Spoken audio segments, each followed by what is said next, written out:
Cet atelier est organisé dans le cadre des journées pour la promotion de l'inclusion financière. Naturellement, chaque année, la BCEAO, ou tous les 2 ans, organise la semaine de l'inclusion financière au sein de l'Union. Mais cette année, à cause de la crise sanitaire, de la pandémie, nous avons choisi de faire des journées de promotion de l'inclusion financière. En quoi faisant? En mettant autour d'un atelier les IF, c'est-à-dire les institutions financières, et les populations représentées par les associations de consommateurs, qui sont des relais pour une meilleure compréhension, pour un raffermissement des relations dans le système financier. Parce que vous savez qu'il y a beaucoup de reproches qui sont faits aux banques, mais malheureusement, c'est une question, comme l'a dit Madame la conseillère du directeur national, c'est une question d'interprétation.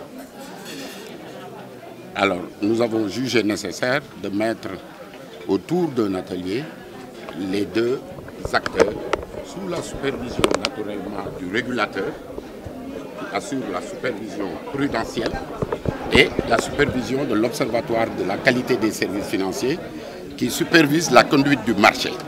C'est tout le sens de cet atelier. Ils vont servir de relais aux populations.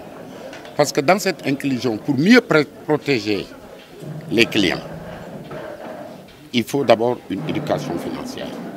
Et il faut que les reproches ou les récriminations des clients soient portées à la connaissance des institutions financières. Pour que cette entente aboutisse à plus d'inclusion financière. Parce que dans l'inclusion financière, chacun s'y retrouve. Pour mieux protéger les usagers des services financiers, il faut élargir l'inclusion financière. En quoi faisant? En poussant les acteurs tels que les IF à remodeler leur politique commerciale, à adapter leur politique commerciale aux besoins des populations, surtout des couches vulnérables. Donc, c'est tout le sens de la promotion de l'inclusion financière. L'État s'y retrouve, les usagers aussi, et les IF vont voir leur portefeuille amélioré. Et c'est une sécurité. Il faut que les populations commencent à intégrer le système financier. Il y a de la place pour tout le monde, pour les moins pauvres, pour les pauvres et pour les gens intermédiaires, pour les couches vulnérables. C'est-à-dire qu'on pousse les IF à simplifier les conventions d'ouverture de compte et les conventions de crédit. C'est-à-dire sur un langage accessible. Et que le client, avant de signer quoi que ce soit, qu'il sache à quoi s'en tenir, quelle est l'étendue de ses engagements et il s'engage sur quoi. Ça, c'est tout le sens des explications que nous allons donner au cours de cet atelier. Les cibles sont diverses et variées. Comme vous le savez, nous sommes dans une économie où cohabitent un secteur informel et un secteur moderne. Et ce dualisme-là pose le problème de hausser le niveau du secteur informel pour atteindre un niveau de formalisation.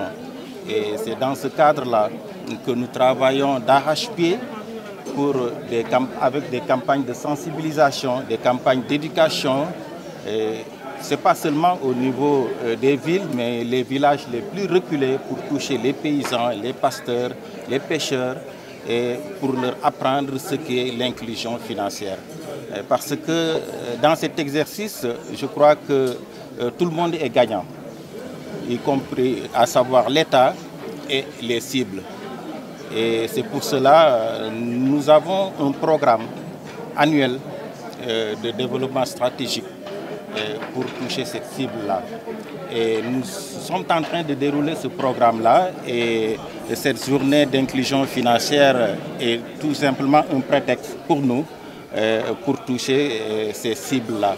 Et c'est dans ce cadre-là que nous avons organisé ces journées-là aujourd'hui.